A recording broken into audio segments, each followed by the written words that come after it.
Halo, welcome to my video. Di video kali ini aku bakal ngebahas tentang pemeriksaan HbA1c.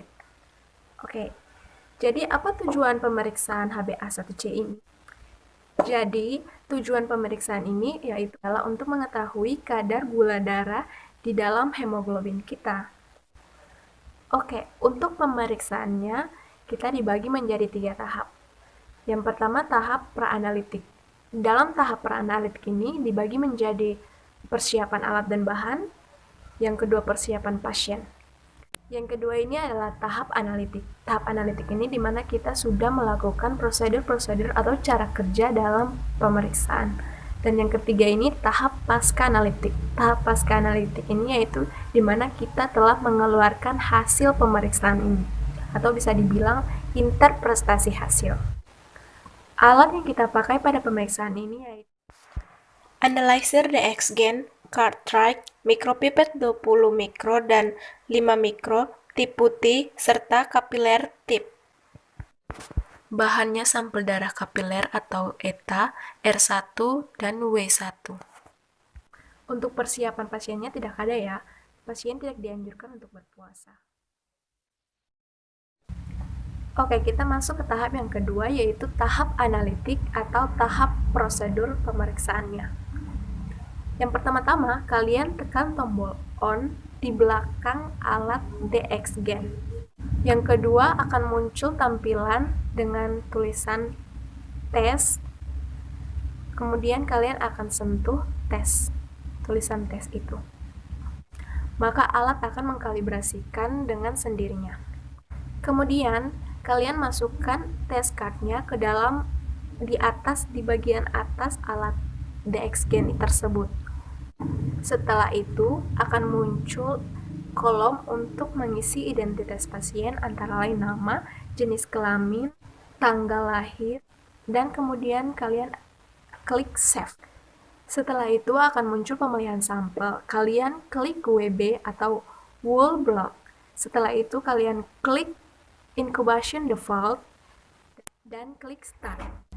Untuk pemakaian sampel whole blood, kalian bisa memakai dua cara. Yang pertama adalah dengan penusukan jari atau dengan darah kapiler, darah segar, dan yang kedua dengan menggunakan darah EDTA yang kalian ambil pada vena pasien. Jadi yang akan aku pilih yaitu dengan menggunakan darah EDTA. Kalian menggunakan pipet kapiler, kalian ambil dengan cara memiringkan tabung, kemudian kalian pipet darah EDTA tersebut secara hati-hati dengan pipet kapiler, hindari adanya gelembung. Setelah itu, kalian ambil tisu dan kalian lap pinggiran-pinggiran pipet kapiler tersebut hingga bersih, hingga tidak ada darah yang berlebih di pinggiran pipet kapiler. Next, kalian buka penutup R1 setengah, kemudian masukkan pipet kapiler tersebut ke dalam R1 dan homogenkan sebanyak 10 kali.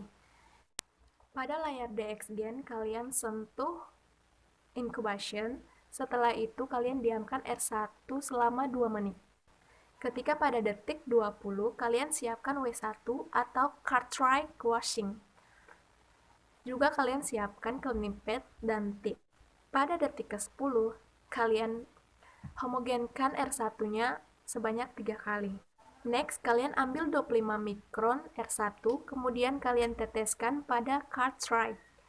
Kalian diamkan kurang lebih 15 detik hingga ia meresap dengan. Lakukan secara tegak lurus. Tambahkan juga 25 mikron washing atau W1 ke dalam cartridge yang tadi yang sama selama kurang lebih 15 detik hingga meresap sempurna. Masukkan cartridge ke dalam alat analyzer Dxgen itu, kemudian tunggu 5 menit dan hasilnya akan keluar secara otomatis dalam bentuk print out.